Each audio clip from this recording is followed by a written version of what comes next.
কোম্পানিতে যারা চাকরি করছেন, ভিডিওটি তাদের জন্য। চাকরি করা অবস্থায় এই 4টি কাজ কখনোই করবেন না। কখনো রাগের মাথায় জব ছাড়বেন না, তাতে আলটিমেট ক্ষতি আপনার হবে। এমন সিচুয়েশন হলে যে কোনো একটা অজুহাতে অফিস থেকে ছুটি নিয়ে বের হয়ে যান। নিজেকে সময় দিন, নিজের সাথে কথা বলুন, একা থাকুন। পার্কে বা কোনো নিরিবিলি জায়গায় বসে বাদাম বা ঝালমুড়ি খান। আর ভাবুন, এই জবের টাকায় আপনি, আপনার ফ্যামিলি চলে। ইভেন এই বাদাম খাওয়াও চলে। বন্ধু বান্ধব যতই থাকুক, মাস শেষে বেতনের টাকাটা তারা আপনাকে দেবে না। আশা করি আপনার মাথা ঠান্ডা হবে।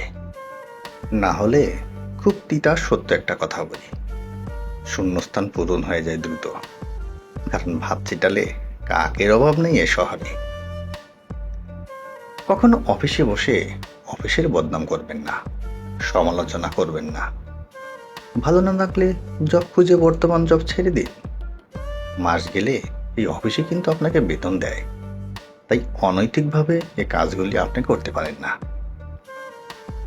কখনো মালিকের ইগো হার্ট হয় এমন কিছু করবেন না বা বলবেন না। যত বড় পোস্টই হোক না কেন, দিনান্তে আপনি কিন্তু কর্মচারী কিংবা কর্মকর্তা। মালিক কিন্তু মালিকই, তার সে চায়ের দোকানে হোক বা কোম্পানির। তখন কিন্তু কোনো HR পলিসি বা শ্রম আইন মালিক মানবে না, মানতে সে বাধ্য নয়।